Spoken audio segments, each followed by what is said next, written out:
Hi Libra, welcome to your May 2019 Astro Update. It's Raina here.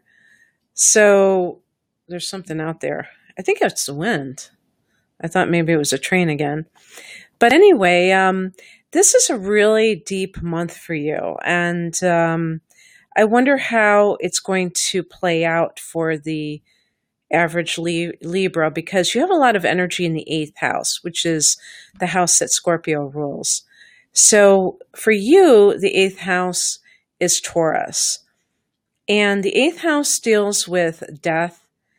And so death itself is kind of like a term that's not just about literal death. It can be about transformation. And this is one of the reasons why the death card is so misunderstood in the tarot. And people just automatically go to that, the worst case scenario. And transformation is such a part of life, let's face it. But that idea of becoming something else, becoming someone else is very intriguing. I have the sun in the eighth house, can you tell? And the meaning of life, that it's like really getting to the marrow of life, the eighth house. So death is like this thing that's always looming for us. And that's what, if you think about the law of attraction, one of the aspects of the law of attraction is this idea of contrast. So there are things that we want, and then there are things we don't want. Well, if we look at them as contrast, it's a better way of framing those things that we are kind of like, we feel repelled by, because we can see what we don't want, okay? And in terms of death, when we know that we have life right now, and yet we know that death exists, at least the death of the body, then what is happening is we realize that we have a certain amount of time on this earth. And that makes our choices much more potent and meaningful. And so the point that I'm trying to make here is that instead of living life on the surface, the eighth house is all about digging in deep and really learning what life is about. So for some Libra individuals, this may be a time when you're studying the occult. The word occult means hidden, and it encompasses astrology and the tarot and all sorts of kind of esoteric teachings. It's kind of funny thinking of astrology as somehow hidden when it's so popular. But I've been really embracing the concept of evolutionary astrology, more than predictive astrology, which is looking at how our birth charts, the placements therein, really show our potential and making the best use of that, rather than saying, okay, this is going to happen on that date, this is going to happen, because that is so disempowering to people. And even though I might sound like I'm talking out of two sides of my mouth, I still believe that we can look at transits and not just see them as, okay, this is what's going to happen, we're just zombies. But we can say, okay, here's the energy surrounding this situation. What am I going to do to make this happen? So I feel like you, Libra, are really starting to look at life much more deeply. And by the way, now you have Uranus in this house at an early degree of Taurus. And so this could even be psychic experiences that are spontaneous, okay? When Uranus transits the 8th or the 12th houses, I often think about that, like Kundalini awakenings and stuff like that. And so if you have particular psychic gifts, they may kind of present themselves in a rather, I don't want to say a random sort of way, because I don't believe in things being random, but a very sudden sort of a way. And also Uranus in the 8th house can simply be astrology as well. Uranus is connected to that, and that intuitive influence as well. Uranus is associated with flashes of intuition. Now, suffice it to say, Libra, you are always going to have these kinds of transits in that house. I'm talking about the sun and Mercury and stuff like that. So it's not to act like this is different than any other year, but because in recent years you've had Pluto in the 4th house of home and family, and now in the last year or so you've added Saturn there, and recently added the South Node, that is forming a hard angle to Libra, and it is kind of creating a tension. And so this may be also playing a part in that that part of you that is starting to realize certain truths in life that perhaps you sublimated before. This is below the surface, so it's like looking at the shadow. I think that's the best way of talking about the 8th house, is shadow work. And these are parts of all of us that are unacknowledged or, not accepted. And of course, these are going to be the things that people are ashamed of, and things like that. And so the whole idea is that when you integrate the shadow, and this is done through shadow work, you're able to become whole again, because there's a fragmentation that occurs. So this is really kind of the initial stage. It's not the end game, because it's going to take time to do this. And because there are now activations with the 4th house, because now that we have the South Node there, that means that the eclipses are occurring between that axis of the 4th and 10th houses of the home and family versus career. And here you are in the middle of it all and being hit by both sides.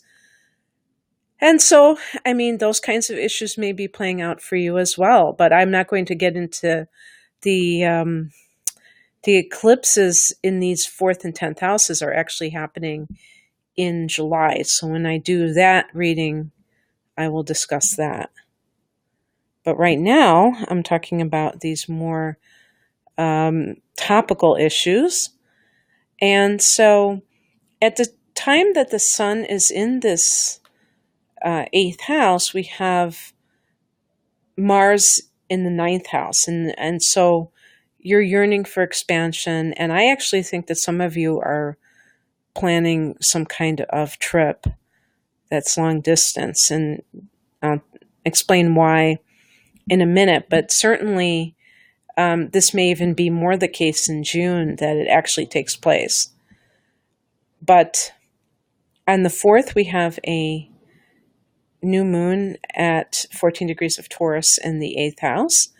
And this is maybe starting a new metaphysical study program, or the 8th house can also be shared resources. I should have mentioned that. So that is, that's kind of like something that I didn't mention. I mean, this could be inheritance. This could be like money that is coming from a divorce settlement, or anything along these lines could be new for you, a new situation. If you have the legal judgment and now you have this, or a loan from a bank. On the 6th, we have Mercury going into Taurus, the 8th house. This can be a contract that has to do with other people's money. Perhaps the will is being looked at. Some contract might be even signed. And then on the 15th, we have a couple of transits to talk about. We have Venus going into that 8th house. Now, Venus can be connected to money. So that could be receiving some kind of a payout that is involving other people's resources affecting you. And Mars is going into Cancer, that 10th house. And that can make you very ambitious at this time. But be careful that it's not like an overweening ambition that kind of takes hold of you and makes you like so aggressive that you're obnoxious. That's not going to be true for the average Libra person, though. You tend to have a lot of poise and, a graceful manner. Boy, you know what's weird? Right when I said that, something fell in my kitchen. I think my kitchen is haunted, you guys. Maybe somebody wants to tell a Libra person something about that. I don't know. On the 18th, there is a full moon at 27 degrees of Scorpio. This is going to be your second house of earned income. So it makes me wonder if you're going to receive some kind of a, what do you call it? Like a raise, well, I would say a raise. A promotion is more something to do with the 10th house or the 6th house. But I will say one thing to look out for, because this is what I'm talking about. The 10th house, you could have conflict with people that are your superiors and, authority figures. Now, again, I don't think that this is typical for a Libra person, but what about if you have the moon in Aries and you tend to have a very hot temper and you just, flare up? With Libra, I could see you like taking it, and then just like exploding. So what if you say the wrong thing and that leads to the pink slip? Or maybe you just decide, I quit, because you're mad at them. And that could be the end of that source of income. I mean, the full moon could bring an end to a source of income too. So it all depends on your particular circumstance. On the 21st, we have the Sun and Mercury in Gemini, the 9th house. And this is another reason why I'm saying that as the personal planets move into Gemini, this could be a great time for long distance travel. And there is that sense of, expansion that that planets in this house represent. And who knows, there might even be a career connection to this. Maybe you're a teacher or a professor and you're teaching abroad, or maybe you're working in a different country because you do that type of work and you go wherever it takes you.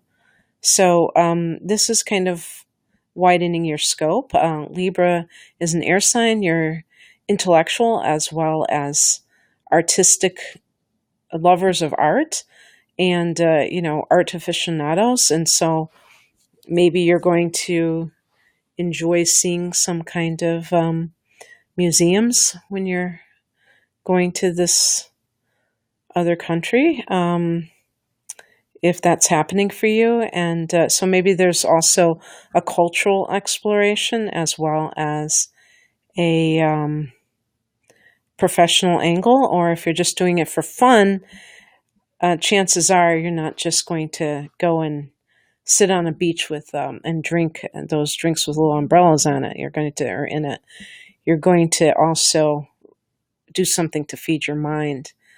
I know you like the back of my hand, Libra.